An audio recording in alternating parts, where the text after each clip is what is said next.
A Little Hero by Fyodor Dostoevsky. Translated from the Russian by Constance Garnett. Part 1. At that time I was nearly 11. I had been sent in July to spend the holiday in a village near Moscow with a relation of mine called T., whose house was full of guests. 50 or perhaps more, I don't remember, I didn't count. The house was full of noise and gaiety. It seemed as though it were a continual holiday which would never end. It seemed as though our host had taken a vow to squander all his vast fortune as rapidly as possible, and he did indeed succeed not long ago in justifying this surmise, that is, in making a clean sweep of it all to the last stick. Fresh visitors used to drive up every minute. Moscow was close by, in sight, so that those who drove away only made room for others, and the everlasting holiday went on its course. Festivities succeeded one another, and there was no end in sight to the entertainments. There were riding parties about the environs, excursions to the forest or the river, picnics, dinners in the open air, suppers on the great terrace of the house, bordered with 3 rows of gorgeous flowers that flooded with their fragrance the fresh night air, and illuminated the brilliant lights, which made our ladies, who were almost every one of them pretty at all times, seem still more charming, with their faces excited by the impressions of the day, with their sparkling eyes, with their interchange of sprightly conversation, their peals of ringing laughter, dancing, music, singing. If the sky were overcast, tableaux vivants, charades, proverbs were arranged, private theatricals were got up. There were good talkers, story-tellers, wits. Certain persons were prominent in the foreground. Of course, backbiting and slander ran their course, as without them the world could not get on, and millions of persons would perish of boredom, like flies. But as I was at that time 11, I was absorbed by very different interests, and either failed to observe these people, or, if I noticed anything, did not see at all. It was only afterwards that some things came back to my mind.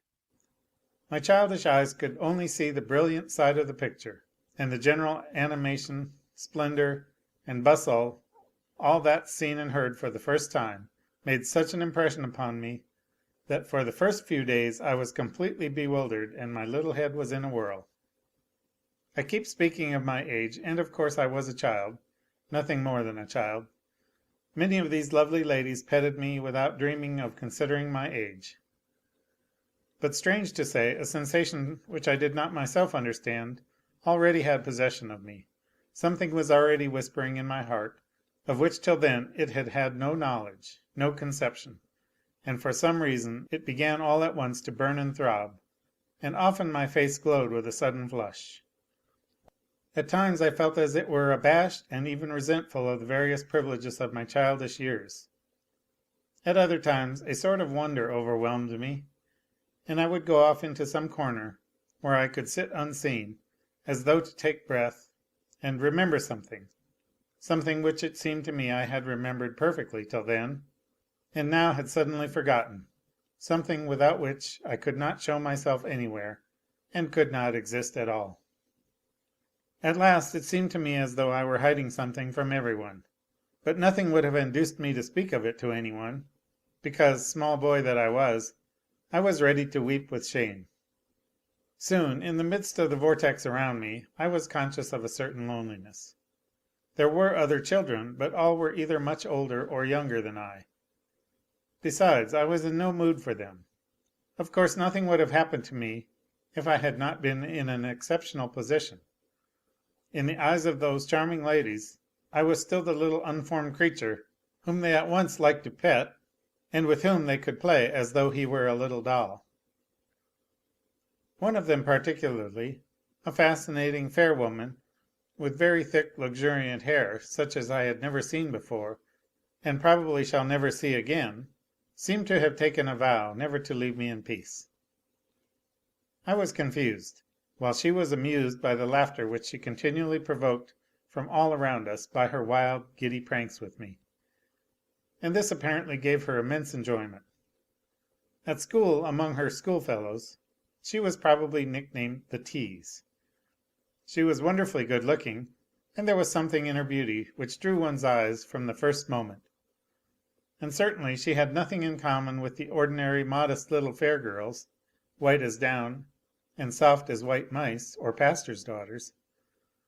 She was not very tall, and was rather plump, but had soft, delicate, exquisitely cut features. There was something quick as lightning in her face, and indeed she was like fire all over, light, swift, alive. Her big open eyes seemed to flash sparks. They glittered like diamonds, and I would never exchange such blue sparkling eyes for any black ones, were they blacker than any Andalusian orb. And indeed my blonde was fully a match for the famous brunette whose praises were sung by a great and well-known poet, who, in a superb poem, vowed by all Castile that he was ready to break his bones to be permitted only to touch the mantle of his divinity with the tip of his finger. Add to that my charmer was the merriest in the world, the wildest giggler, playful as a child, although she had been married for the last 5 years. There was a continual laugh upon her lips, fresh as the morning rose that, with the first ray of sunshine, opens its fragrant crimson bud, with the cool dewdrops still hanging heavy upon it.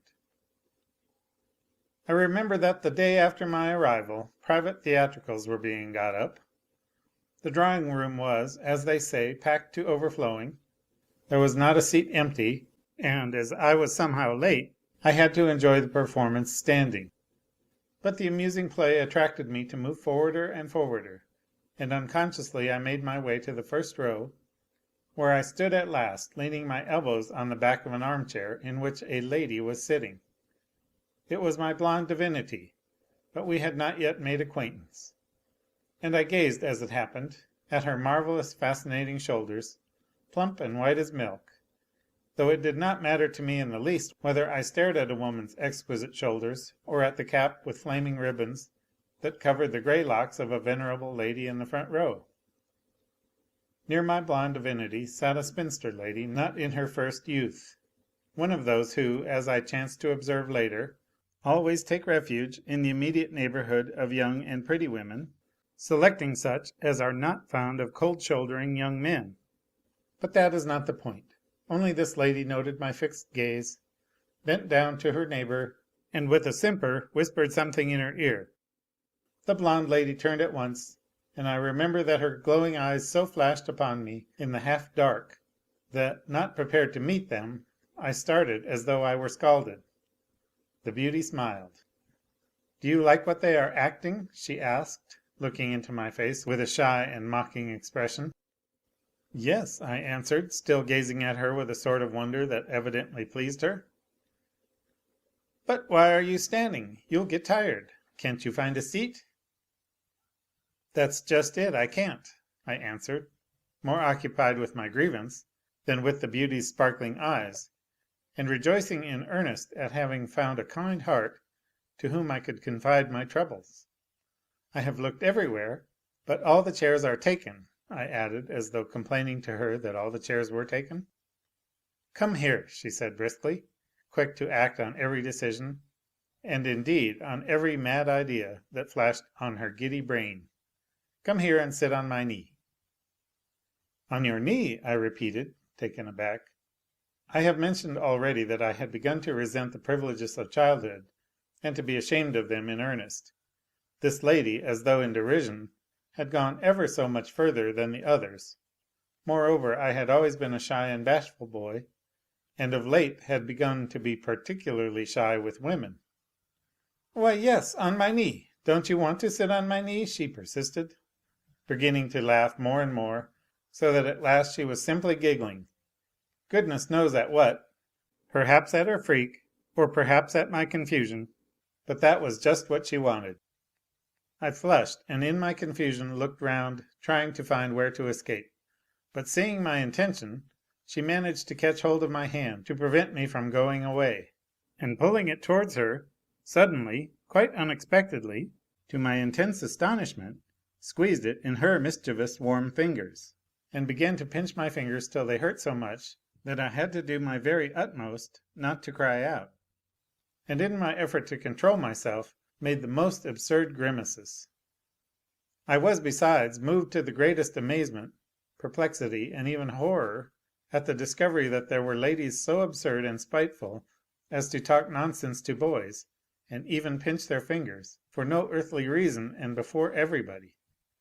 Probably my unhappy face reflected my bewilderment, for the mischievous creature laughed in my face as though she were crazy, and meantime she was pinching my fingers more and more vigorously. She was highly delighted in playing such a mischievous prank, and completely mystifying and embarrassing a poor boy. My position was desperate. In the first place, I was hot with shame, because almost every one near had turned round to look at us, some in wonder, others with laughter, grasping at once that the beauty was up to some mischief. I dreadfully wanted to scream too, for she was wringing my fingers with positive fury, just because I didn't scream, while I, like a Spartan, made up my mind to endure the agony, afraid by crying out of causing a general fuss, which was more than I could face. In utter despair I began at last struggling with her, trying with all my might to pull away my hand. But my persecutor was much stronger than I was. At last I could bear it no longer, and uttered a shriek. That was all she was waiting for. Instantly she let me go, and turned away as though nothing had happened, as though it was not she who had played the trick, but some one else, exactly like some schoolboy, who, as soon as the master's back is turned, plays some trick on some one near him, pinches some small weak boy, gives him a flip, a kick, or a nudge with his elbows, and instantly turns again, buries himself in his book, and begins repeating his lesson, and so makes a fool of the infuriated teacher, who flies down like a hawk at the noise. But luckily for me, the general attention was distracted at the moment by the masterly acting of our host, who was playing the chief part in the performance, some comedy of scribes. Every one began to applaud. Under cover of the noise, I stole away and hurried to the furthest end of the room, from which, concealed behind a column, I looked with horror towards the place where the treacherous beauty was sitting. She was still laughing, holding her handkerchief to her lips, and for a long time she was continually turning round, looking for me in every direction, probably regretting that our silly tussle was so soon over, and hatching some other trick to play on me. That was the beginning of our acquaintance, and from that evening she would never let me alone. She persecuted me without consideration or conscience. She became my tyrant and tormentor. The whole absurdity of her jokes with me lay in the fact that she pretended to be head over ears in love with me, and teased me before every one. Of course, for a wild creature as I was, all this was so tiresome and vexatious that it almost reduced me to tears, and I was sometimes put in such a difficult position that I was on the point of fighting with my treacherous admirer. My naive confusion, my desperate distress, seemed to egg her on to persecute me more. She knew no mercy, while I did not know how to get away from her. The laughter which always accompanied us, and which she knew so well how to excite, roused her to fresh pranks. But at last people began to think that she went a little too far in her jests. And indeed, as I remember now, she did take outrageous liberties with a child such as I was. But that was her character. She was a spoilt child in every respect. I heard afterwards that her husband, a very short, very fat, and very red-faced man, very rich and apparently very much occupied with business, spoilt her more than anyone. Always busy and flying round, he could not stay 2 hours in one place. Every day he drove into Moscow, sometimes twice in the day, and always, as he declared himself, on business. It would be hard to find a livelier and more good-natured face than his facetious but always well-bred countenance. He not only loved his wife to the point of weakness, softness, he simply worshipped her like an idol. He did not restrain her in anything. She had masses of friends, male and female. In the first place, almost everybody liked her, and secondly, the feather-headed creature was not herself over particular in the choice of her friends. though there was a much more serious foundation to her character than might be supposed from what I have just said about her. But of all her friends, she liked best of all one young lady, a distant relation who was also of our party now. There existed between them a tender and subtle affection, one of those attachments which sometimes spring up at the meeting of two dispositions often the very opposite of each other, of which one is deeper, purer, and more austere, while the other, with lofty humility and generous self-criticism, lovingly gives way to the other, conscious of the friend's superiority and cherishing the friendship as a happiness. Then begins that tender and noble subtlety in the relations of such characters, love and infinite indulgence on the one side, on the other love and respect, a respect approaching awe, approaching anxiety as to the impression made on the friend so highly prized, and an eager, jealous desire to get closer and closer to that friend's heart in every step in life. These two friends were of the same age, but there was an immense difference between them in everything. In looks, to begin with. Mme. M. was also very handsome, but there was something special in her beauty that strikingly distinguished her from the crowd of pretty women. There was something in her face that at once drew the affection of all to her, or rather, which aroused a generous and lofty feeling of kindliness in every one who met her. There are such happy faces. At her side every one grew, as it were, better, freer, more cordial. And yet her big mournful eyes, full of fire and vigor, had a timid and anxious look, as though every minute dreading something antagonistic and menacing, and this strange timidity at times cast so mournful a shade over her mild, gentle features, which recalled the serene faces of Italian Madonnas, that looking at her one soon became oneself sad, as though for some trouble of one's own. The pale, thin face in which, through the irreproachable beauty of the pure, regular lines and the mournful severity of some mute, hidden grief, there often flitted the clear looks of early childhood, telling of trustful years and perhaps simple-hearted happiness in the recent past. The gentle but diffident, hesitating smile, all aroused such unaccountable sympathy for her that every heart was unconsciously stirred with a sweet and warm anxiety that powerfully interceded on her behalf, even at a distance, and made even strangers feel akin to her. But the lovely creature seemed silent and reserved, though no one could have been more attentive and loving if any one needed sympathy. There are women who are like sisters of mercy in life. Nothing can be hidden from them, nothing, at least, that is a sore or wound of the heart. Any one who is suffering may go boldly and hopefully to them without fear of being a burden, for few men know the infinite patience of love, compassion, and forgiveness that may be found in some women's hearts. Perfect treasures of sympathy, consolation, and hope are laid up in these pure hearts, so often full of suffering of their own, for a heart which loves much grieves much, though their wounds are carefully hidden from the curious eye. For deep sadness is most often mute and concealed. They are not dismayed by the depth of the wound, nor by its foulness and its stench. Anyone who comes to them is deserving of help. They are, as it were, born for heroism. Mme. M. was tall, supple, and graceful, but rather thin. All her movements seemed somehow irregular, at times slow, smooth, and even dignified, at times childishly hasty. And yet at the same time there was a sort of timid humility in her gestures, something tremulous and defenceless, though it neither desired nor asked for protection. I have mentioned already that the outrageous teasing of the treacherous, fair lady abashed me, flabbergasted me, and wounded me to the quick. But there was for that another secret, strange, and foolish reason which I concealed, at which I shuddered as at a skeleton. At the very thought of it, brooding, utterly alone and overwhelmed, in some dark mysterious corner to which the inquisitorial, mocking eye of the blue eyed rogue could not penetrate.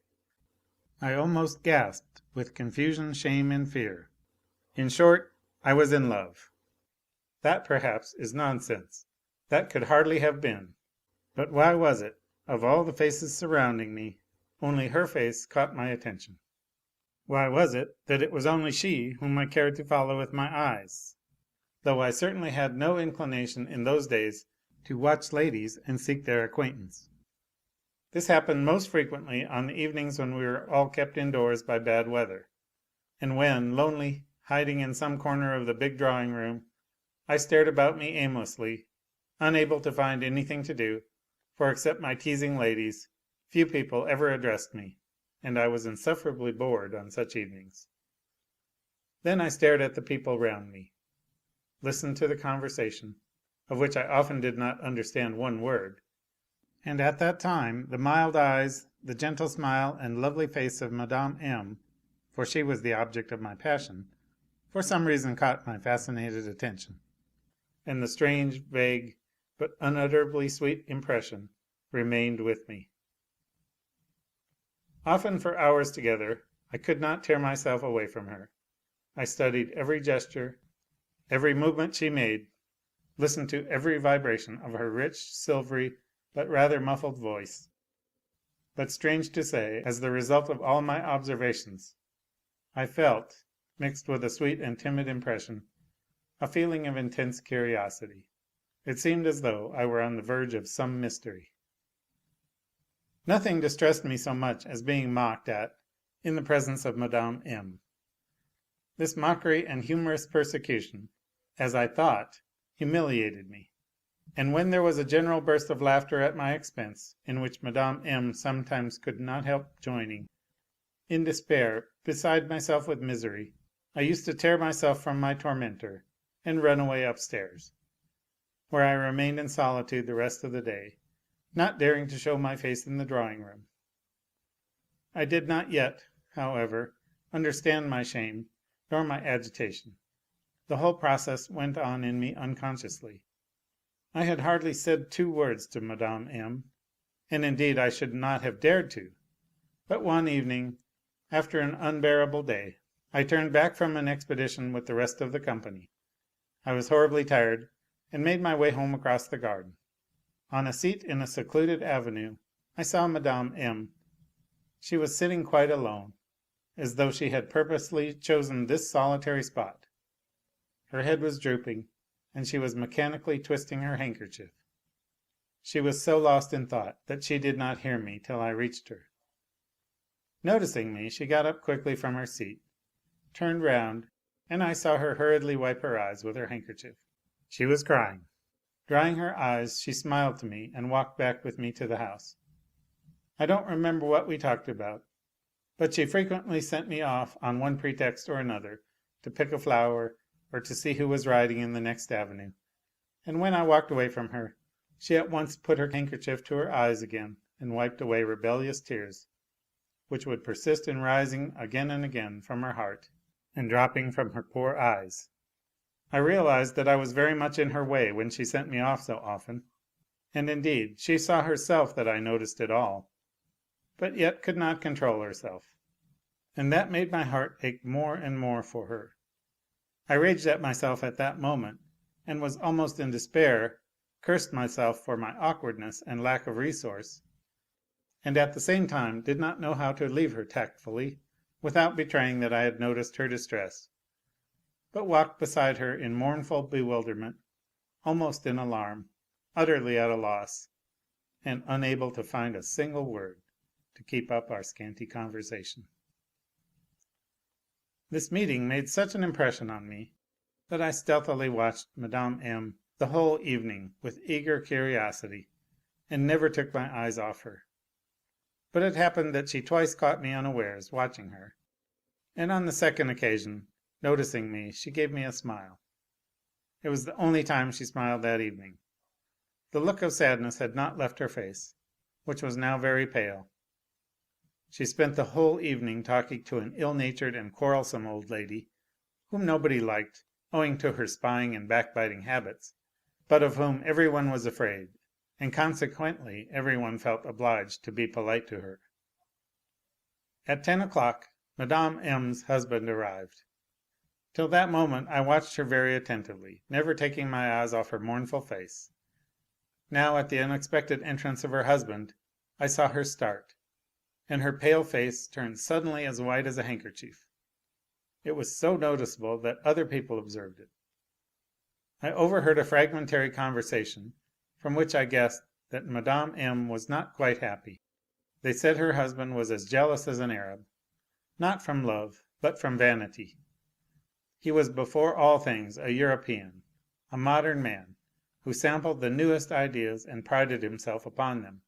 In appearance he was a tall, dark-haired, particularly thick-set man, with European whiskers, with a self-satisfied red face, with teeth white as sugar, and with an irreproachably gentlemanly deportment.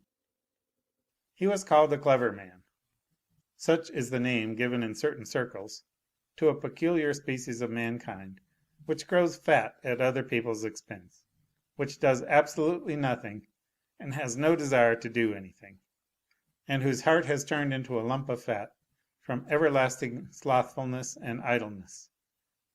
You continually hear from such men that there is nothing they can do, owing to certain very complicated and hostile circumstances which thwart their genius, and that it was sad to see the waste of their talents.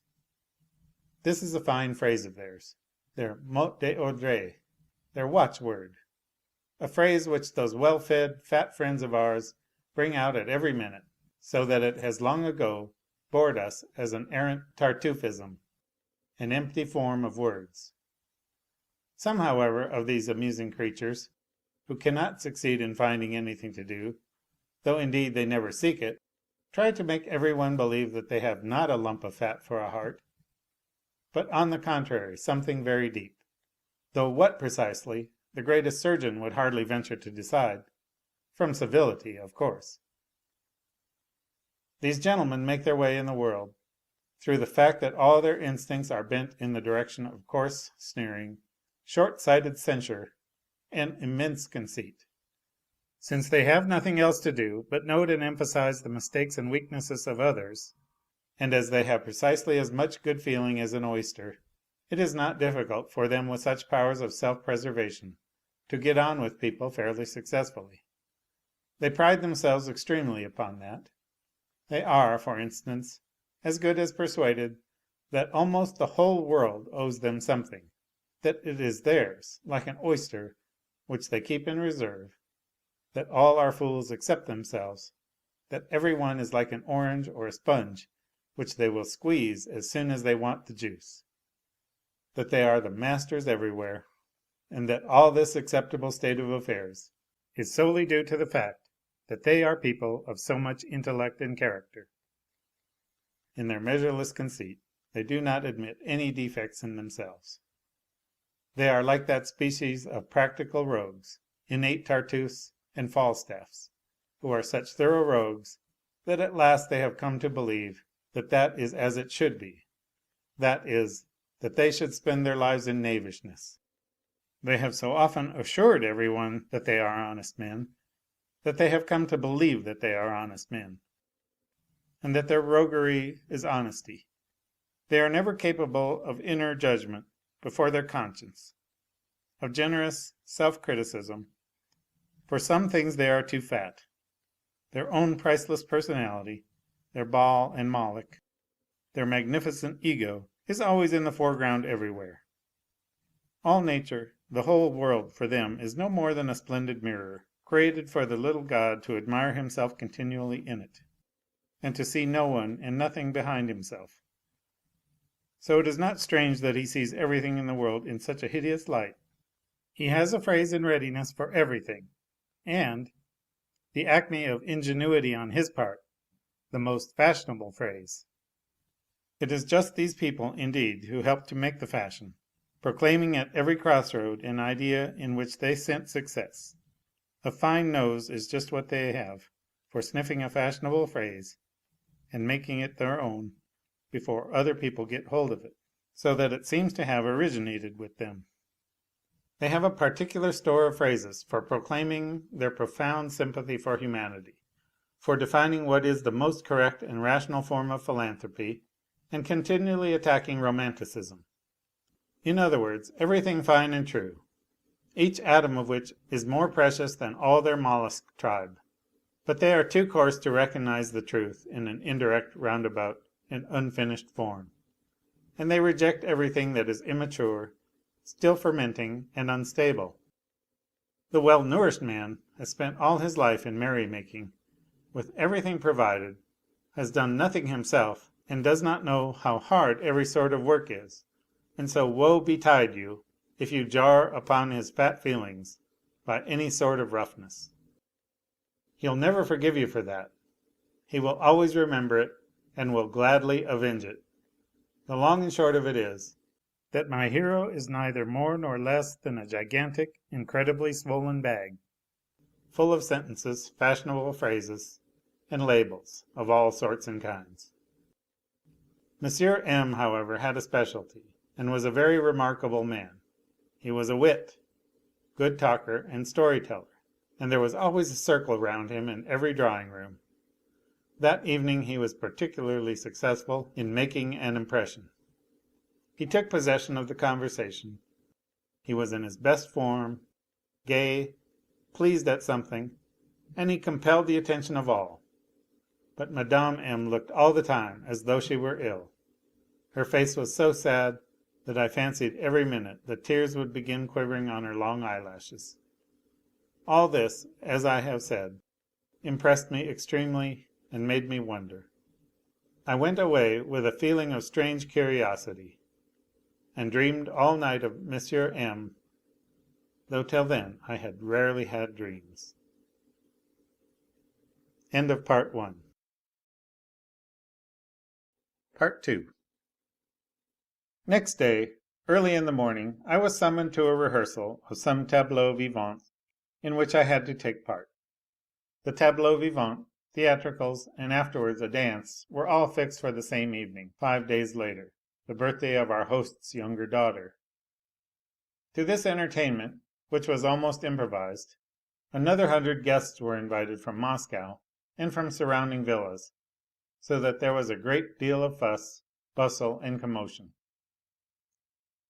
The rehearsal, or rather review of the costumes, was fixed so early in the morning because our manager, a well-known artist, a friend of our host's, who had consented through affection for him to undertake the arrangement of the tableaux and the training of us for them, was in haste now to get to Moscow to purchase properties and to make final preparations for the fete, as there was no time to lose. I took part in one tableau with Mme. M. It was a scene from medieval life, and was called The Lady of the Castle and Her Page. I felt unutterably confused on meeting Mme. M. at the rehearsal. I kept feeling that she would at once read in my eyes all the reflections, the doubts, the surmises that had arisen in my mind since the previous day. I fancied too that I was, as it were, to blame in regard to her for having come upon her tears the day before and hindered her grieving, so that she could hardly help looking at me askance, as an unpleasant witness and unforgiven sharer of her secret. But thank goodness it went off without any great trouble. I was simply not noticed. I think she had no thoughts to spare for me or for the rehearsal. She was absent-minded, sad, and gloomily thoughtful. It was evident that she was worried by some great anxiety. As soon as my part was over, I ran away to change my clothes, and 10 minutes later came out on the veranda into the garden. Almost at the same time Mme. M. came out by another door, and immediately afterwards coming towards us appeared her self-satisfied husband, who was returning from the garden after just escorting into it quite a crowd of ladies and there handing them over to a competent cavaliere servente. The meeting of the husband and wife was evidently unexpected. Mme. M., I don't know why, grew suddenly confused, and a faint trace of vexation was betrayed in her impatient movement. The husband, who had been carelessly whistling an air, and with an air of profundity stroking his whiskers, now, on meeting his wife, frowned and scrutinized her. as I remember now, with a markedly inquisitorial stare. "You are going into the garden?" he asked, noticing the parasol and book in her hand. "No, into the copse," she said with a slight flush. "Alone?" "With him," said Mme. M., pointing to me. "I always go a walk alone in the morning," she added, speaking in an uncertain, hesitating voice, as people do when they tell their first lie. "H'm! And I have just taken the whole party there. They have all met there together in the flower arbour to see M. N. off. He is going away, you know. Something has gone wrong in Odessa. Your cousin" he meant the fair beauty "is laughing and crying at the same time. There is no making her out. She says, though, that you are angry with M. N. about something, and so wouldn't go and see him off.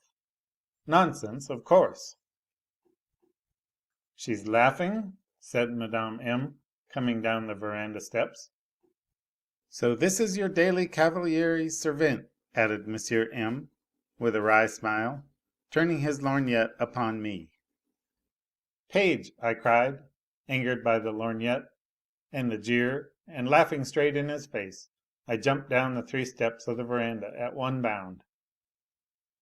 "A pleasant walk," muttered M. M., and went on his way. Of course, I immediately joined Mme. M. as soon as she indicated me to her husband, and looked as though she had invited me to do so an hour before, and as though I had been accompanying her on her walks every morning for the last month. But I could not make out why she was so confused, so embarrassed, and what was in her mind when she brought herself to have recourse to her little lie. Why had she not simply said that she was going alone? I did not know how to look at her, but overwhelmed with wonder, I began by degrees very naively peeping into her face. But just as an hour before at the rehearsal she did not notice either my looks or my mute question, the same anxiety, only more intense and more distinct, was apparent in her face, in her agitation, in her walk. She was in haste and walked more and more quickly, and kept looking uneasily down every avenue, down every path in the wood that led in the direction of the garden. And I, too, was expecting something. Suddenly there was the sound of horses' hoofs behind us. It was the whole party of ladies and gentlemen, on horseback, escorting M. N., the gentleman who was so suddenly deserting us. Among the ladies was my fair tormentor, of whom Mme. M. had told us that she was in tears.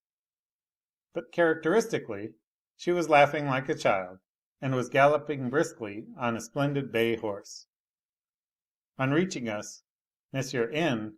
took off his hat, but did not stop, nor say one word to Mme. M. Soon all the cavalcade disappeared from our sight. I glanced at Mme. M. and almost cried out in wonder. She was standing as white as a handkerchief, and big tears were gushing from her eyes. By chance our eyes met. Mme. M. suddenly flushed and turned away for an instant, and a distinct look of uneasiness and vexation flitted across her face. I was in the way, worse even than last time. That was clearer than day. But how was I to get away? And as though guessing my difficulty, Mme. M. opened the book which she had in her hand, and colouring and evidently trying not to look at me, she said, as though she had only suddenly realized it: "Ah! It is the second part. I've made a mistake. Please bring me the first." I could not but understand. My part was over, and I could not have been more directly dismissed. I ran off with her book, and did not come back. The first part lay undisturbed on the table that morning. But I was not myself. In my heart there was a sort of haunting terror. I did my utmost not to meet Mme. M., but I looked with wild curiosity at the self satisfied person of M. M., as though there must be something special about him now. I don't understand what was the meaning of my absurd curiosity. I only remember that I was strangely perplexed by all that I had chanced to see that morning. But the day was only just beginning, and it was fruitful in events for me. Dinner was very early that day. An expedition to a neighbouring hamlet to see a village festival that was taking place there had been fixed for the evening, and so it was necessary to be in time to get ready. I had been dreaming for the last 3 days of this excursion, anticipating all sorts of delights, almost all the company gathered together on the verandah for coffee. I cautiously followed the others and concealed myself behind the third row of chairs. I was attracted by curiosity, and yet I was very anxious not to be seen by Mme. M. But as luck would have it, I was not far from my fair tormentor. Something miraculous and incredible was happening to her that day. She looked twice as handsome. I don't know how and why this happens, but such miracles are by no means rare with women. There was with us at this moment a new guest, a tall, pale-faced young man, the official admirer of our fair beauty, who had just arrived from Moscow, as though on purpose to replace M. N., of whom rumour said that he was desperately in love with the same lady. As for the newly arrived guest, he had, for a long time past, been on the same terms as Benedick with Beatrice in Shakespeare's Much Ado About Nothing. In short, the fair beauty was in her very best form that day. Her chatter and her jests were so full of grace, so trustfully naive, so innocently careless, that she was persuaded of the general enthusiasm with such graceful self-confidence that she really was all the time the centre of peculiar adoration. A throng of surprised and admiring listeners was continually round her, and she had never been so fascinating. Every word she uttered was marvellous and seductive, was caught up and handed round in the circle, and not one word, one jest, one sally was lost. I fancy no one had expected from her such taste, such brilliance, such wit. Her best qualities were, as a rule, buried under the most harum-scarum wilfulness, the most schoolboyish pranks, almost verging on buffoonery. They were rarely noticed, and when they were hardly believed in, so that now her extraordinary brilliancy was accompanied by an eager whisper of amazement among all. There was, however, one peculiar and rather delicate circumstance, judging at least by the part in it played by Mme. M.'s husband, which contributed to her success. The madcap ventured, and I must add to the satisfaction of almost everyone, or at any rate to the satisfaction of all the young people, to make a furious attack upon him, owing to many causes, probably of great consequence in her eyes.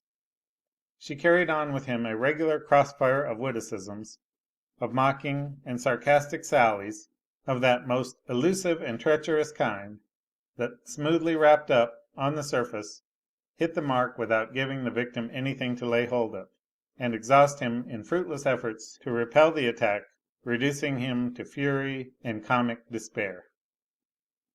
I don't know for certain, but I fancy the whole proceeding was not improvised but premeditated. This desperate duel had begun earlier, at dinner. I call it desperate because M. M. was not quick to surrender. He had to call upon all his presence of mind, all his sharp wit and rare resourcefulness, not to be completely covered with ignominy. The conflict was accompanied by the continual and irrepressible laughter of all who witnessed and took part in it. That day was, for him, very different from the day before. It was noticeable that Mme. M.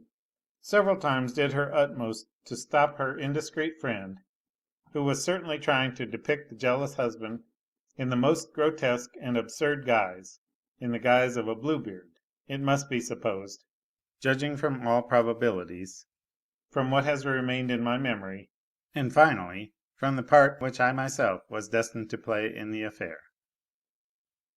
I was drawn into it in a most absurd manner, quite unexpectedly, and as ill luck would have it, at that moment I was standing where I could be seen, suspecting no evil, and actually forgetting the precautions I had so long practised. Suddenly I was brought into the foreground as a sworn foe and natural rival of M. M., as desperately in love with his wife, of which my persecutress vowed and swore that she had proofs, saying that only that morning she had seen in the copse. But before she had time to finish, I broke in at the most desperate minute. That minute was so diabolically calculated, was so treacherously prepared to lead up to its finale, its ludicrous denouement, and was brought out with such killing humour, that a perfect outburst of irrepressible mirth saluted this last sally. And though even at the time I guessed that mine was not the most unpleasant part in the performance, yet I was so confused, so irritated and alarmed that, full of misery and despair, gasping with shame and tears, I dashed through 2 rows of chairs, stepped forward, and addressing my tormentor, cried in a voice broken with tears and indignation: "Aren't you ashamed, aloud, before all the ladies, to tell such a wicked lie? Like a small child, before all these men? What will they say, a big girl like you, and married?" But I could not go on. There was a deafening roar of applause. My outburst created a perfect furor. My naive gesture, my tears, and especially the fact that I seemed to be defending M. M., all this provoked such fiendish laughter that even now I cannot help laughing at the mere recollection of it. I was overcome with confusion, senseless with horror, and burning with shame, hiding my face in my hands, rushed away, knocked a tray out of the hands of a footman who was coming in at the door, and flew upstairs to my own room. I pulled out the key, which was on the outside of the door, and locked myself in. I did well, for there was a hue and cry after me. Before a minute had passed, my door was besieged by a mob of the prettiest ladies. I heard their ringing laughter, their incessant chatter, their trilling voices. They were all twittering at once, like swallows. All of them, every one of them, begged and besought me to open the door, if only for a moment, swore that no harm should come to me, only that they wanted to smother me with kisses. But what could be more horrible than this novel threat?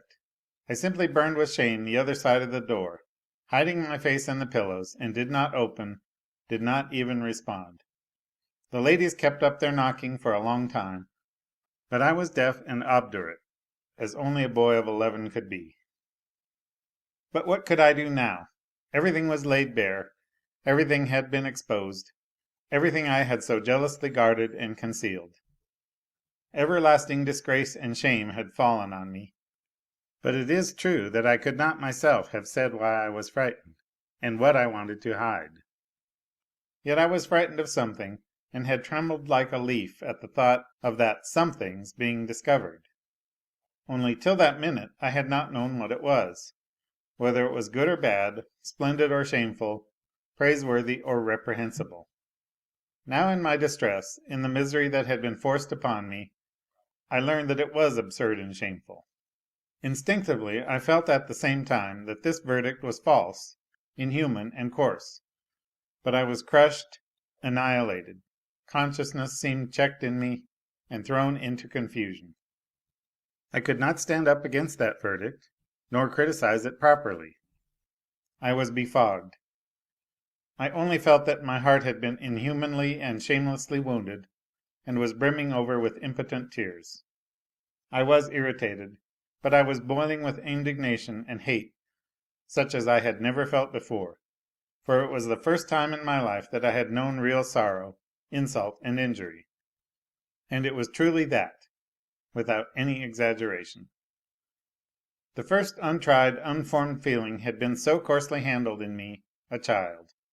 The first vagrant, virginal modesty had been so soon exposed and insulted, and the first and perhaps very real and aesthetic impression had been so outraged.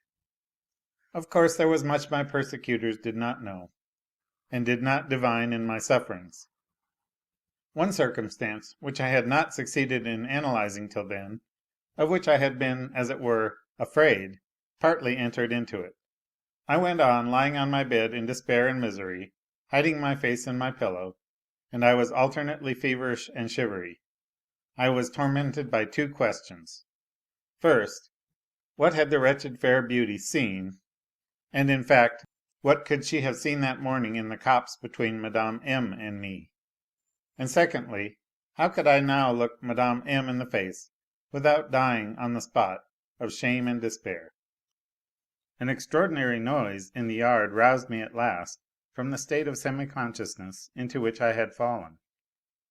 I got up and went to the window. The whole yard was packed with carriages, saddle horses, and bustling servants. It seemed that they were all setting off. Some of the gentlemen had already mounted their horses, others were taking their places in the carriages. Then I remembered the expedition to the village fete, and little by little an uneasiness came over me. I began anxiously looking for my pony in the yard, but there was no pony there, so they must have forgotten me. I could not restrain myself, and rushed headlong downstairs, thinking no more of unpleasant meetings or my recent ignominy. Terrible news awaited me. There was neither a horse nor seat in any of the carriages to spare for me. Everything had been arranged, all the seats were taken, and I was forced to give place to others. Overwhelmed by this fresh blow, I stood on the steps and looked mournfully at the long rows of coaches, carriages, and chaises in which there was not the tiniest corner left for me, and at the smartly dressed ladies whose horses were restlessly curvetting. One of the gentlemen was late. They were only waiting for his arrival to set off. His horse was standing at the door, champing the bit, pawing the earth with his hoofs, and at every moment starting and rearing. Two stable boys were carefully holding him by the bridle, and every one else apprehensively stood at a respectful distance from him. A most vexatious circumstance had occurred, which prevented my going. In addition to the fact that new visitors had arrived, filling up all the seats, two of the horses had fallen ill, one of them being my pony. But I was not the only person to suffer. It appeared that there was no horse for our new visitor, the pale-faced young man of whom I have spoken already.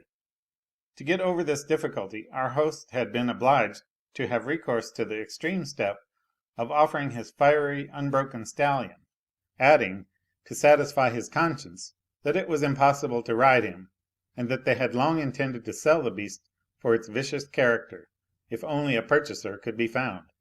But in spite of his warning, the visitor declared that he was a good horseman, and in any case ready to mount anything rather than not go. Our host said no more, but now I fancied that a sly and ambiguous smile was straying on his lips. He waited for the gentleman who had spoken so well of his own horsemanship, and stood, without mounting his horse, impatiently rubbing his hands and continually glancing towards the door. Some similar feeling seemed shared by the two stable boys, who were holding the stallion, almost breathless with pride at seeing themselves before the whole company in charge of a horse which might any minute kill a man for no reason whatever.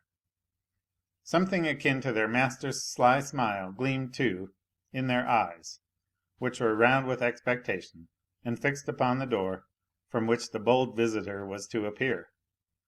The horse himself, too, behaved as though he were in league with our host and the stable boys.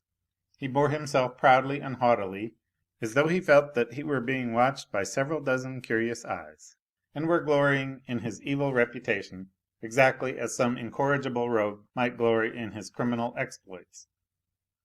He seemed to be defying the bold man who would venture to curb his independence. That bold man did at last make his appearance. Conscience-stricken at having kept everyone waiting, hurriedly drawing on his gloves, he came forward without looking at anything, ran down the steps, and only raised his eyes as he stretched out his hand to seize the mane of the waiting horse. But he was at once disconcerted by his frantic rearing and a warning scream from the frightened spectators. The young man stepped back and looked in perplexity at the vicious horse, which was quivering all over, snorting with anger, and rolling his bloodshot eyes ferociously, continually rearing on his hind legs and flinging up his forelegs, as though he meant to bolt into the air and carry the two stable boys with him. For a minute the young man stood completely nonplussed.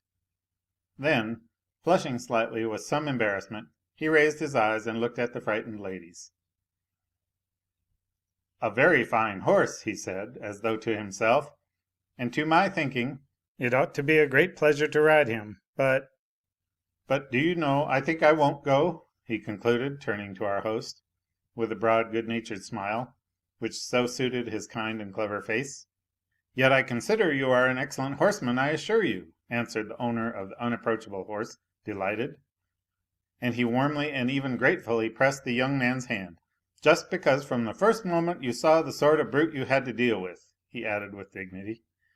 "Would you believe me, though I have served 23 years in the Hussars, yet I've had the pleasure of being laid on the ground 3 times, thanks to that beast? That is, as often as I mounted the useless animal. Tancred, my boy, there's no one here fit for you. Your rider, it seems, must be some Ilya Muromets, and he must be sitting quiet now in the village of Kapotcharovo, waiting for your teeth to fall out. Come, take him away. He has frightened people enough. It was a waste of time to bring him out," he cried, rubbing his hands complacently. It must be observed that Tancred was no sort of use to his master, and simply ate corn for nothing. Moreover, the old hussar had lost his reputation for a knowledge of horseflesh by paying a fabulous sum for the worthless beast, which he had purchased only for his beauty. Yet he was delighted now that Tancred had kept up his reputation, had disposed of another rider, and had so drawn closer on himself fresh, senseless laurels. "So you are not going?" cried the blonde beauty, who was particularly anxious that her cavaliere servente should be in attendance upon this occasion. "Surely you are not frightened?" "Upon my word, I am," answered the young man. "Are you in earnest?" "Why? Do you want me to break my neck? Then make haste and get on my horse. Don't be afraid, it is very quiet. We won't delay them, they can change the saddles in a minute. I'll try to take yours. Surely Tancred can't always be so unruly." No sooner said than done. The madcap leaped out of the saddle and was standing before us as she finished the last sentence. "You don't know Tancred if you think he will allow your wretched side saddle to be put on him. Besides, I would not let you break your neck. It would be a pity," said our host, at that moment of inward gratification affecting, as his habit was, a studied brusqueness and even coarseness of speech, which he thought in keeping with a jolly good fellow and an old soldier, and which he imagined to be particularly attractive to the ladies. This was one of his favourite fancies, his favourite whim, with which we were all familiar. "Well, cry baby, wouldn't you like to have a try? You wanted so much to go," said the valiant horsewoman, noticing me and pointing tauntingly at Tancred, because I had been so imprudent as to catch her eye, and she would not let me go without a biting word, that she might not have dismounted from her horse absolutely for nothing. "I expect you are not such a... We all know you are a hero, and would be ashamed to be afraid, especially when you will be looked at, you fine page," she added with a fleeting glance at Mme. M., whose carriage was the nearest to the entrance. A rush of hatred and vengeance had flooded my heart when the fair Amazon had approached us with the intention of mounting Tancred. But I cannot describe what I felt at this unexpected challenge from the madcap. Everything was dark before my eyes when I saw her glance at Mme. M. For an instant an idea flashed through my mind, but it was only a moment, less than a moment, like a flash of gunpowder. Perhaps it was the last straw, and I suddenly now was moved to rage as my spirit rose, so that I longed to put all my enemies to utter confusion, and to revenge myself on all of them and before everyone by showing the sort of person I was, or whether by some miracle, some prompting from medieval history of which I had known nothing till then, sent whirling through my giddy brain images of tournaments, paladins, heroes, lovely ladies, the clash of swords, shouts, and the applause of the crowd, and amidst those shouts the timid cry of a frightened heart, which moves the proud soul more sweetly than victory and fame. I don't know whether all this romantic nonsense was in my head at the time, or whether, more likely, only the first dawning of the inevitable nonsense that was in store for me in the future. Anyway, I felt that my hour had come. My heart leaped and shuddered, and I don't remember how, at one bound I was down the steps and beside Tancred. "You think I am afraid?" I cried, boldly and proudly, in such a fever that I could hardly see, breathless with excitement and flushing till the tears scalded my cheeks. "Well, you shall see!" And clutching at Tancred's mane, I put my foot in the stirrup before they had time to make a movement to stop me. But at that instant Tancred reared, jerked his head, and with a mighty bound forward, wrenched himself out of the hands of the petrified stable boys and dashed off like a hurricane, while every one cried out in horror. Goodness knows how I got my other leg over the horse while it was in full gallop. I can't imagine, either, how I did not lose hold of the reins. Tancred bore me beyond the trellis gate, turned sharply to the right, and flew along beside the fence, regardless of the road. Only at that moment I heard behind me a shout from 50 voices, and that shout was echoed in my swooning heart with such a feeling of pride and pleasure that I shall never forget that mad moment of my boyhood. All the blood rushed to my head, bewildering me and overpowering my fears. I was beside myself. There certainly was, as I remember it now, something of the knight errant about the exploit. My knightly exploits, however, were all over in an instant, or it would have gone badly with the knight. And indeed I do not know how I escaped as it was. I did know how to ride, I had been taught, but my pony was more like a sheep than a riding horse. No doubt I should have been thrown off Tancred if he had had time to throw me. But after galloping 50 paces, he suddenly took fright at a huge stone which lay across the road, and bolted back. He turned sharply, galloping at full speed, so that it is a puzzle to me even now that I was not sent spinning out of the saddle and flying like a ball for 20 feet, that I was not dashed to pieces, and that Tancred did not dislocate his leg by such a sudden turn. He rushed back to the gate, tossing his head furiously, bounding from side to side as though drunk with rage, flinging his legs at random in the air, and at every leap trying to shake me off his back, as though a tiger had leapt on him and were thrusting its teeth and claws into his back. End of Part 2. Part 3. In another instant I should have flown off. I was falling, but several gentlemen flew to my rescue.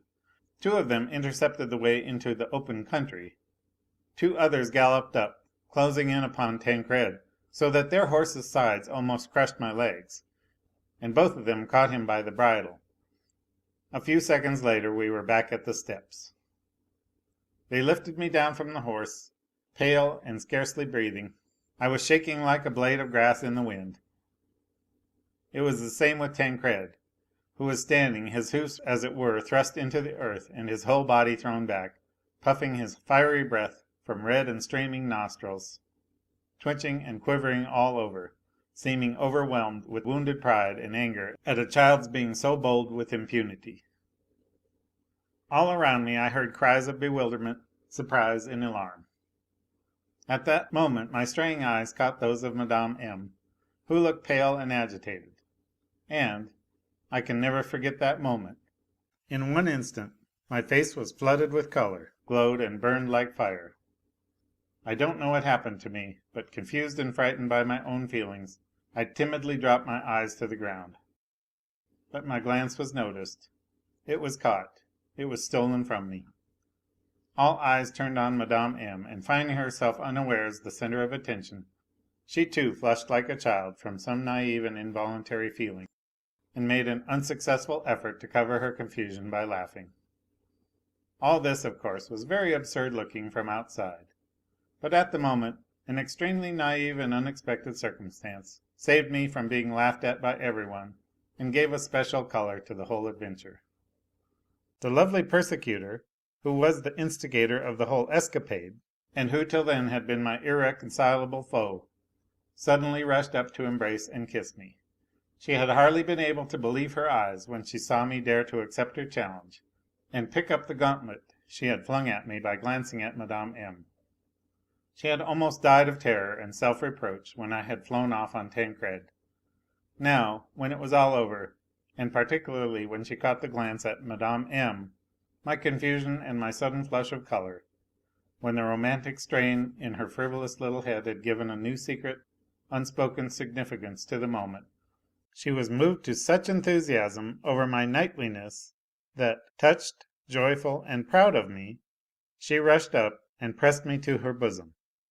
She lifted the most naive, stern looking little face, on which there quivered and gleamed two little crystal tears, and gazing at the crowd that thronged about her, said in a grave, earnest voice, such as they had never heard her use before, pointing to me: "Mais c'est très sérieux, messieurs, ne riez pas." But it is very serious, gentlemen, do not laugh. She did not notice all were standing, as though fascinated, admiring her bright enthusiasm. Her swift, unexpected action, her earnest little face, the simple hearted naivete, the unexpected feeling, betrayed by the tears that welled in her invariably laughter loving eyes, were such a surprise that everyone stood before her as though electrified by her expression, her rapid, fiery words and gestures.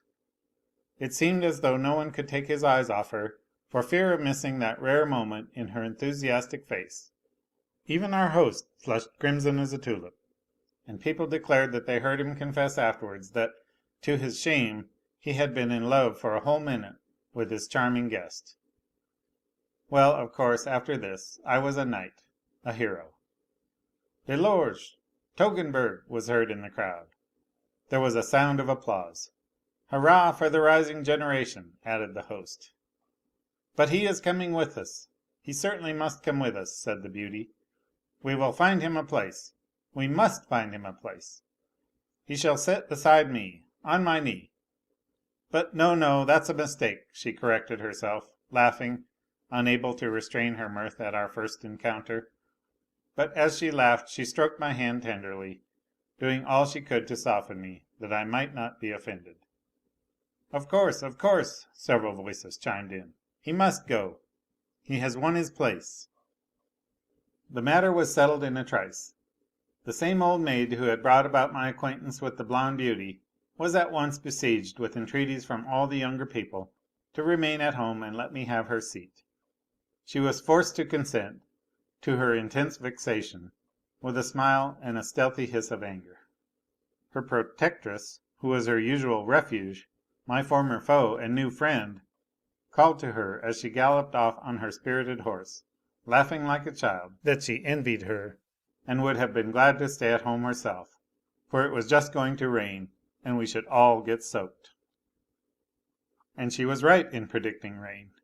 A regular downpour came on within an hour, and the expedition was done for. We had to take shelter for some hours in the huts of the village, and had to return home between 9 and 10 in the evening in the damp mist that followed the rain.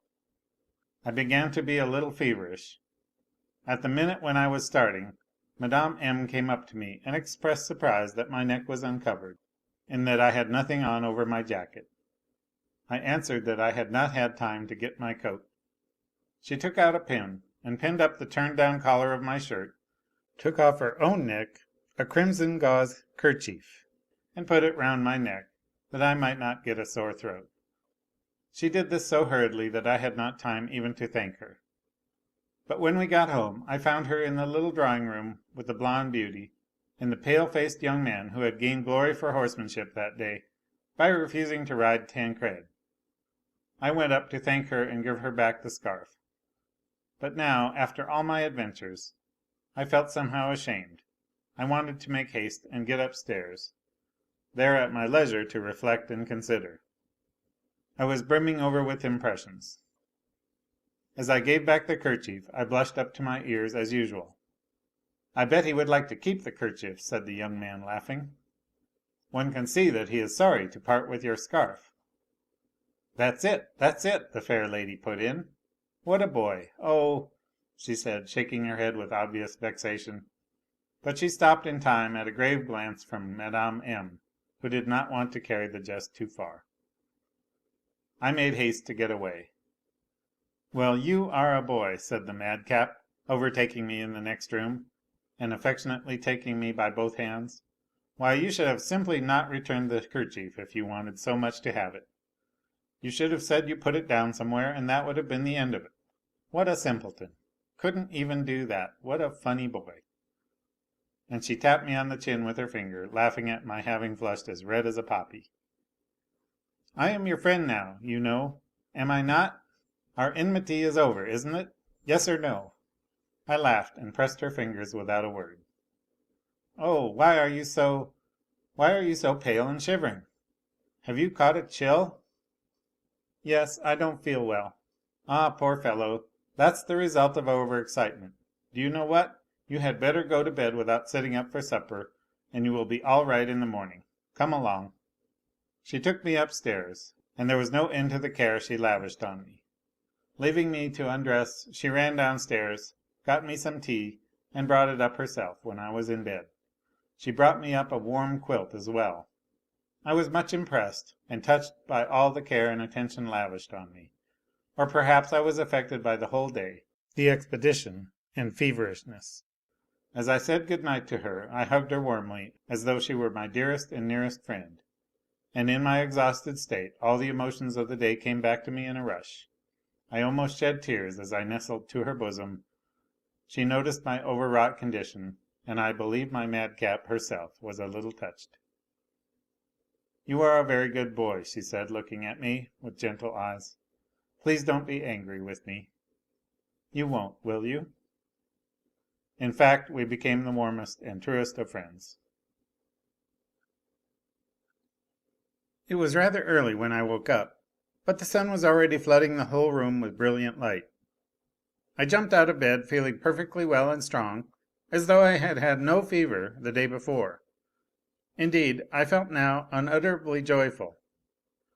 I recalled the previous day, and felt that I would have given any happiness if I could at that minute have embraced my new friend, the fair haired beauty, again as I had the night before. But it was very early, and every one was still asleep. Hurriedly dressing, I went out into the garden, and from there into the copse. I made my way where the leaves were thickest, where the fragrance of the trees was more resinous, and where the sun peeped in most gaily, rejoicing that it could penetrate the dense darkness of the foliage. It was a lovely morning. Going on further and further, before I was aware of it, I had reached the further end of the copse, and had come out on the river Moskva. It flowed at the bottom of the hill 200 paces below. On the opposite bank of the river they were mowing. I watched whole rows of sharp scythes gleam all together in the sunlight at every swing of the mower, and then vanish again like little fiery snakes going into hiding.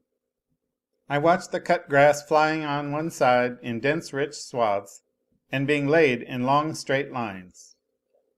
I don't know how long I spent in contemplation.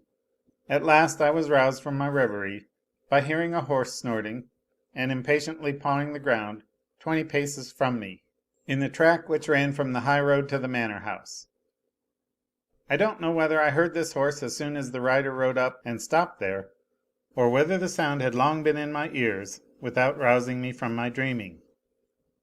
Moved by curiosity, I went into the copse, and before I had gone many steps, I caught the sound of voices speaking rapidly, though in subdued tones. I went up closer, carefully parting the branches of the bushes that edged the path, and at once sprang back in amazement. I caught a glimpse of a familiar white dress, and a soft feminine voice resounded like music in my heart. It was Mme. M. She was standing beside a man on horseback who, stooping down from the saddle, was hurriedly talking to her, and to my amazement I recognized him as M. N., the young man who had gone away the morning before, and over whose departure M. M. had been so busy. But people had said at the time that he was going far away to somewhere in the south of Russia, and so I was very much surprised at seeing him with us again so early, and alone with Mme. M. She was moved and agitated as I had never seen her before, and tears were glistening on her cheeks. The young man was holding her hand and stooping down to kiss it. I had come upon them at the moment of parting. They seemed to be in haste. At last he took out of his pocket a sealed envelope, gave it to Mme. M., put one arm round her, still not dismounting, and gave her a long, fervent kiss. A minute later he lashed his horse and flew past me like an arrow. Mme. M. looked after him for some moments, then pensively and disconsolately turned homewards. But after going a few steps along the track, she seemed suddenly to recollect herself. hurriedly parted the bushes and walked on through the copse. I followed her, surprised and perplexed by all that I had seen. My heart was beating violently, as though from terror. I was, as it were, benumbed and befogged. My ideas were shattered and turned upside down. But I remember I was, for some reason, very sad. I got glimpses from time to time through the green foliage of her white dress before me. I followed her mechanically, never losing sight of her, though I trembled at the thought that she might notice me. At last she came out on the little path that led to the house. After waiting half a minute, I too emerged from the bushes. But what was my amazement when I saw lying on the red sand of the path a sealed packet, which I recognized from the first glance as the one that had been given to Mme. M. 10 minutes before. I picked it up. On both sides the paper was blank. There was no address on it. The envelope was not large, but it was fat and heavy, as though there were 3 or more sheets of notepaper in it. What was the meaning of this envelope? No doubt it would explain the whole mystery. Perhaps in it there was said all that M. N. had scarcely hoped to express in their brief, hurried interview. He had not even dismounted. Whether he had been in haste, or whether he had been afraid of being false to himself at the hour of parting, God only knows. I stopped, without coming out on the path, threw the envelope in the most conspicuous place on it, and kept my eyes upon it, supposing that Mme. M. would notice the loss and come back and look for it. But after waiting 4 minutes, I could stand it no longer. I picked up my find again, put it in my pocket, and set off to overtake Mme. M. I came upon her in the big avenue in the garden. She was walking straight towards the house with a swift and hurried step, though she was lost in thought, and her eyes were on the ground. I did not know what to do. Go up to her? Give it to her? That would be as good as saying that I knew everything, that I had seen it all.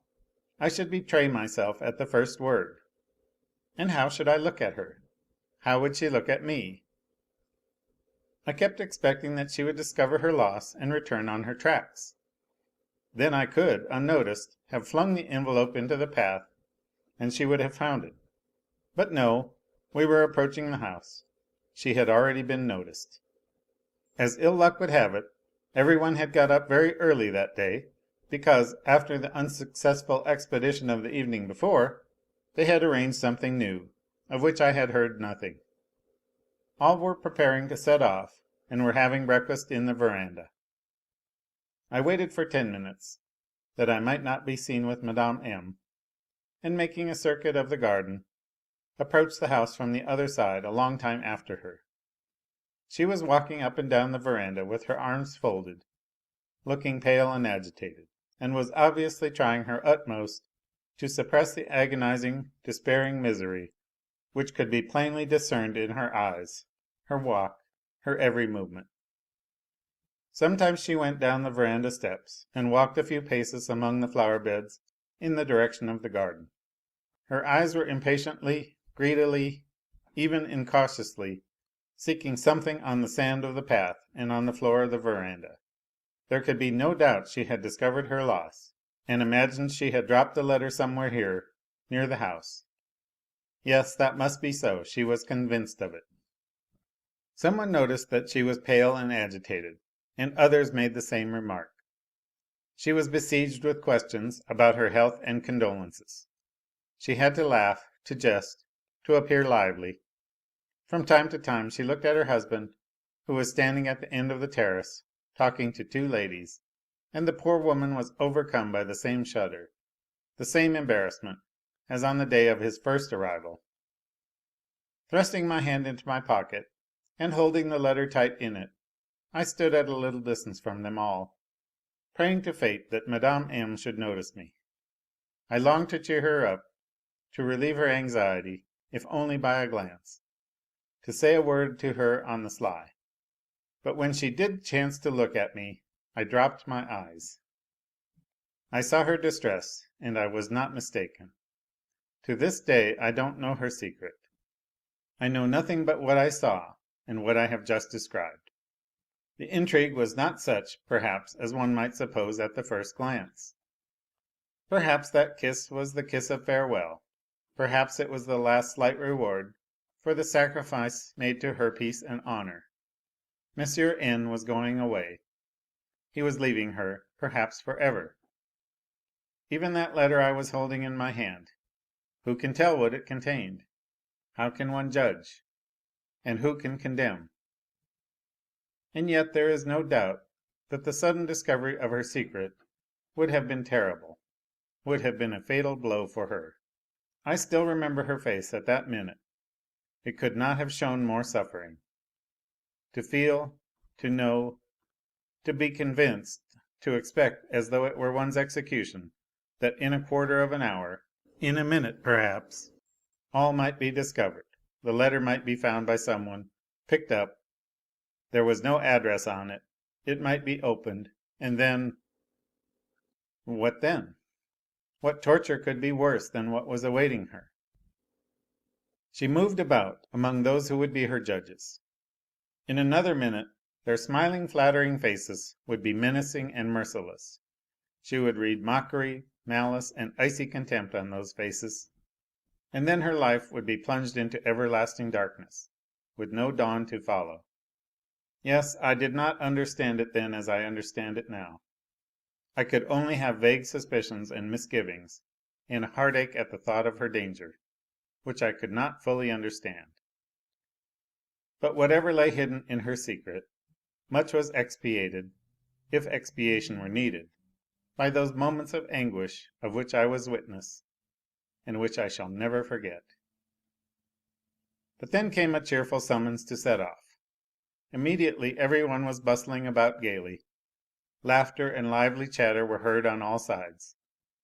Within 2 minutes the verandah was deserted. Mme. M. declined to join the party, acknowledging at last that she was not well.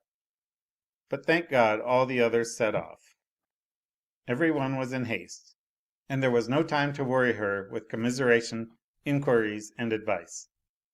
A few remained at home. Her husband said a few words to her. She answered that she would be all right directly, that he need not be uneasy, that there was no occasion for her to lie down, that she would go into the garden alone, with me. Here she glanced at me. Nothing could be more fortunate. I flushed with pleasure, with delight. A minute later we were on the way. She walked along the same avenues and paths by which she had returned from the copse, instinctively remembering the way she had come, gazing before her with her eyes fixed on the ground, looking about intently without answering me, possibly forgetting that I was walking beside her. But when we had already reached the place where I had picked up the letter, and the path ended, Mme. M. suddenly stopped, and in a faint voice, and weak with misery, said that she felt worse, and that she would go home. But when she reached the garden fence, she stopped again and thought a minute. A smile of despair came on her lips, and utterly worn out and exhausted, resigned and making up her mind to the worst, she turned without a word and retraced her steps, even forgetting to tell me of her intention. My heart was torn with sympathy, and I did not know what to do. We went, or rather I led her, to the place from which an hour before I had heard the tramp of a horse and their conversation. Here, close to a shady elm tree, was a seat hewn out of one huge stone, about which grew ivy, wild jasmine, and dog rose. The whole wood was dotted with little bridges, arbours, grottos, and similar surprises.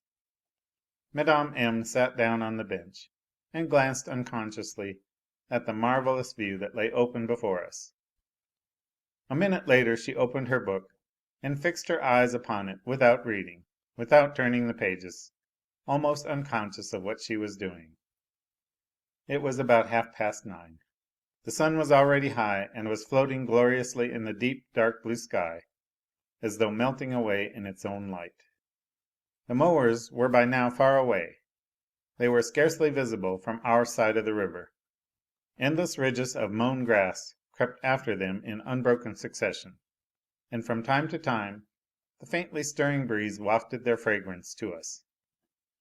The never ceasing concert of those who sow not, neither do they reap, and are free as the air they cleave with their sportive wings, was all about us. It seemed as though at that moment every flower, every blade of grass, was exhaling the aroma of sacrifice, was saying to its Creator, "Father, I am blessed and happy." I glanced at the poor woman, who alone was like one dead amidst all this joyous life. Two big tears hung motionless on her lashes, wrung from her heart by bitter grief. It was in my power to relieve and console this poor, fainting heart, only I did not know how to approach the subject, how to take the first step. I was in agonies. 100 times I was on the point of going up to her, but every time my face glowed like fire. Suddenly a bright idea dawned upon me. I had found a way of doing it. I revived.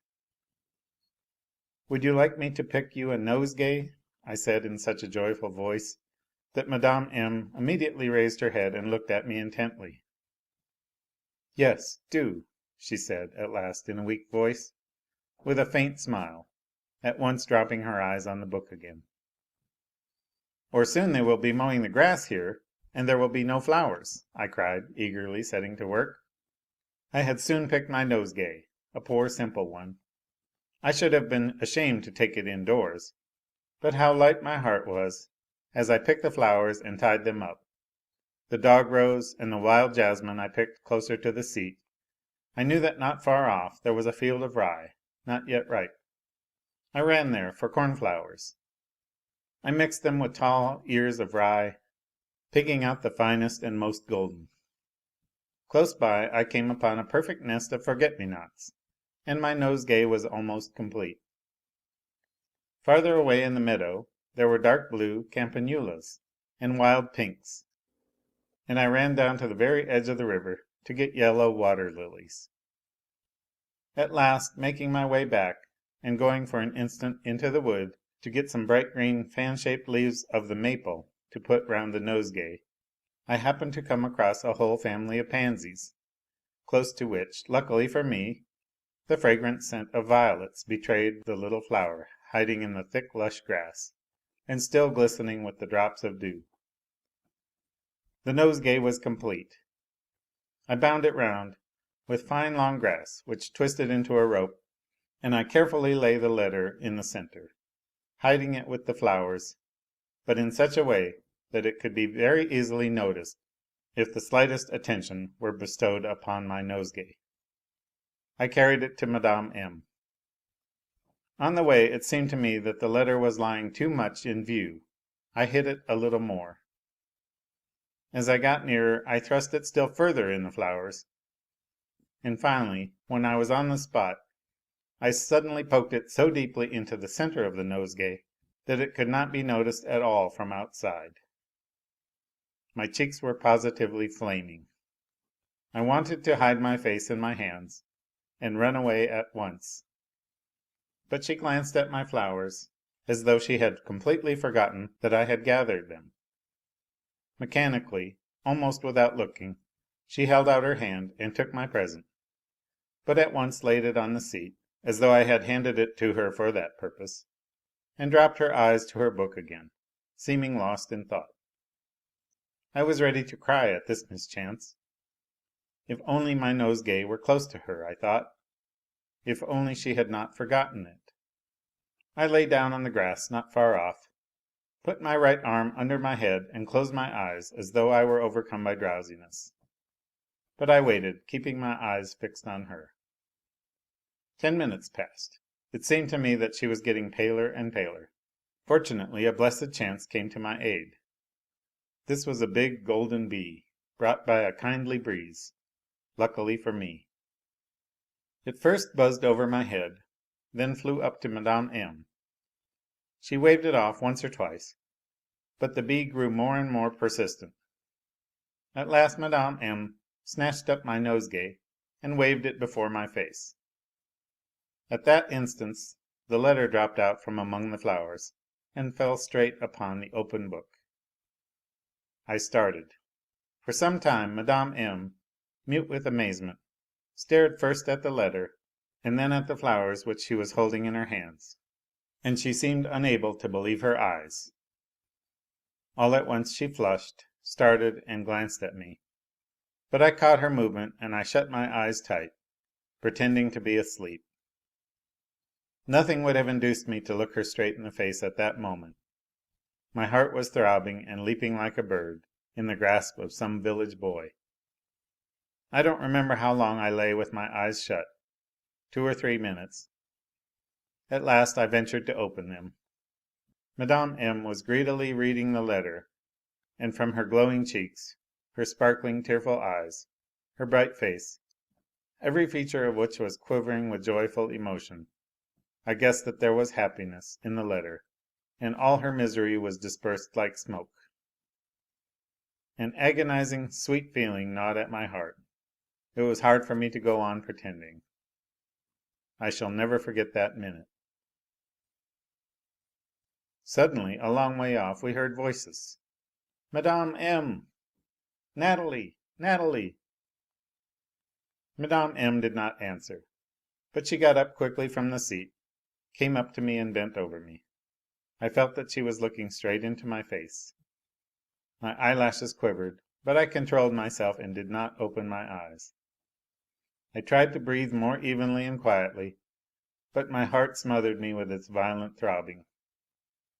Her burning breath scorched my cheeks. She bent close down to my face as though trying to make sure. At last a kiss and tears fell on my hand, the one which was lying on my breast. "Natalie! Natalie, where are you?" we heard again, this time quite close. "Coming," said Mme. M. in her mellow, silvery voice, which was so choked and quivering with tears, and so subdued, that no one but I could hear that "coming." But at that instant my heart at last betrayed me and seemed to send all my blood rushing to my face. At that instant a swift, burning kiss scalded my lips. I uttered a faint cry. I opened my eyes, but at once the same gauze kerchief fell upon them, as though she meant to screen me from the sun. An instant later she was gone. I heard nothing but the sound of rapidly retreating steps. I was alone. I pulled off her kerchief and kissed it, beside myself with rapture. For some moments I was almost frantic. Hardly able to breathe, leaning on my elbow on the grass, I stared unconsciously before me at the surrounding slopes, streaked with cornfields, at the river that flowed twisting and winding far away, as far as the eye could see, between fresh hills and villages that gleamed like dots all over the sunlit distance, at the dark blue, hardly visible forests, which seemed as though smoking at the edge of the burning sky, and a sweet stillness, inspired by the triumphant peacefulness of the picture, gradually brought calm to my troubled heart. I felt more at ease and breathed more freely, but my whole soul was full of a dumb, sweet yearning, as though a veil had been drawn from my eyes, as though at a foretaste of something. My frightened heart, faintly quivering with expectation, was groping timidly and joyfully towards some conjecture. And all at once my bosom heaved, began aching as though something had pierced it, and tears, sweet tears, gushed from my eyes. I hid my face in my hands, and quivering like a blade of grass, gave myself up to the first consciousness and revelation of my heart, the first vague glimpse of my nature. My childhood was over from that moment. When 2 hours later I returned home, I did not find Mme. M. Through some sudden chance, she had gone back to Moscow with her husband. I never saw her again. End of Part 3, and end of A Little Hero by Fyodor Dostoevsky.